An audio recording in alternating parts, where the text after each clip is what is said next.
Hi everyone! For today's video ay hindi ito gaming video kundi ito ay isang vlog video dahil ngayong araw na to guys ay bibili tayo ng bagong mic. So samahan nyo kami ni Ate Dara sa gagawin naming adventure ngayon sa pagbili nito. So itong napapanood nyo ngayon guys ay paalis pa lang kami sa bahay at itong next clip naman natin ay nasa NLEX na tayo. Papakita ko na sana sa inyo yung magandang view kaso nga lang may humarang na truck ko. Ayan no, ang laki niyang harang di ko na makita yung view Pero wag hintay kayo. Meron pa yan meron pa yung magandang view Ayun, meron pa isang truck. Ang daming truck sa NLEX at eto pa guys, nakatatlong truck tayo. So ayoko na nga din akong bibidyo. Dahil nainis na nga ako sa mga truck na nakikita ko doon, in-stop ko yung pagbibidyo guys at nag-continue na ako nung pagdating namin dito sa SM North EDSA. Nagpasama nga pala ako kay Ate Dara niya guys dahil hindi ko alam masyado ang SM North at baka maligaw ako Minsan lang ako pumunta dito and siya ay medyo may alam. So ayun. Para hindi tayo maligaw, magpasama tayo kay Ate Dara. So ito guys, papasok ka tayo sa SM and ayan nga, check na si Ate Dara. Nako po, di naligo si Ate Dara. Di na namin pinakita sa inyo guys kung gaano namin katagal hinalap yung mic pero sobrang tagal. Dahil sa sobrang tagal nga, nagutom na ang aming mga tiyan at naghanap kami ng pagkain. Dito nga namin napili kumain guys sa Popeyes. Ito siya, ayan Ang lasa ng chicken nila guys ay sakto lang pero mas masarap pa rin ang Jollibee syempre. Ay nga pala guys, nag-take out ako dito para sa aming parents. Syempre dapat may uwi tayo. Nung pababa na nga kami guys ay may nakita kaming magandang hagdan dito sa SM North. Kaya ayan guys, nagbibideo si Ate Dara para pakita sa inyo. Ang ganda diba? Paikot-ikot. Bago kami umalis ng SM North guys, ay dumaan kami sa Potato Corner para uwian naman ang aming ate kasi mahilig siya kumain ng fries. Ayan guys, binibidyohan ko yung mga flavor na kinuha namin. Ang natatandaan ko is samgyeopsal flavor, tapos chili cheese and sour cream. Ayan daming fries guys.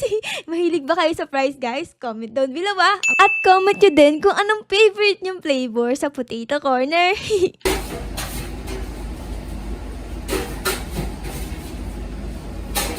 Pagkatapos namin bumili ng mga pasulubong namin guys, ay umuwi din kami dito sa Bulacan. So madami nagtatanong sa inyo kung saan ako nakatira. Sa Bulacan po ako nakatira. Aga kaming umuwi guys dahil sobrang excited akong mag-open ng ating mic. And ito na nga yun guys. Ayun yung pangalan niya.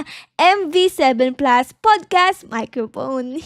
Ang cute niya tignan color black. Matagal-tagal ko na pala guys gusto magpalit ng mic kasi yung mic ko ay sobrang luma na and hindi ko alam kung napapansin nyo pero minsan pag nagre-record ako ay bigla na lang nawawala yung boses ko dahil nga yung mic ko ay medyo meron ng katandaan kaya gumi-give up na siya. Kaya ito guys, nag-ipon ako ng pera para bumili ng mas magandang bike para mas maganda yung makita nyong quality ng aking kinokontent. Ang kaso nga lang yung mic guys, parang ayaw umalis doon sa loob ng box. Ang hirap na hirap ako magtanggal dyan guys. Ganun Made for iPhone, iPad. Wala kami niyan. And finally guys, after 1 year ay nabuksan na natin ang ating mahiwagang mic. Ito ngayon nasa loob, syempre mga guides at kung ano-ano pa na tungkol sa mic. At ang ating pinakahihintay-hintay na mahiwagang mic ay andito na guys. Nahahawakan ko na siya. Look at this! Ang gusto ko sanang kulay ng aking mic guys ay color white. Ang kaso nga lang naubusan sila ng stock sa color white. So I guess okay na yung color black. Okay na yan. As long as may mic tayo, okay na yan. Oo nga pala guys, yung kamay na may hawak ng mic ay aking kamay yan guys. Yan si Ate Ara. Kamay lang ang pwedeng pakita. So pasensya na guys kung medyo madumi.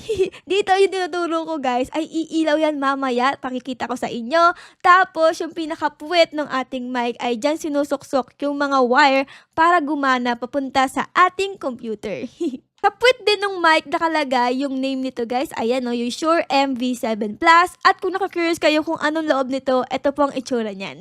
Ang cute diba? Parang mini mic lang siya. Kasama din sa loob ng box ay mga wire kung saan ay hindi ko naman nagamit kasi hindi siya compatible sa aking PC. So bumili pa ako ng ibang wire para lang mapagana ko siya ngayon. At nung sinaksa ko na siya guys, ito na yung naging itsura ng ating bagong-bagong mic. Look at that! Meron siyang ilaw. Oh my goodness! guys. Grabe, nakakaiyak. And since nakita niyo na yung mic ko, papakita ko na rin sa inyo guys ang aking computer na sobrang dumi.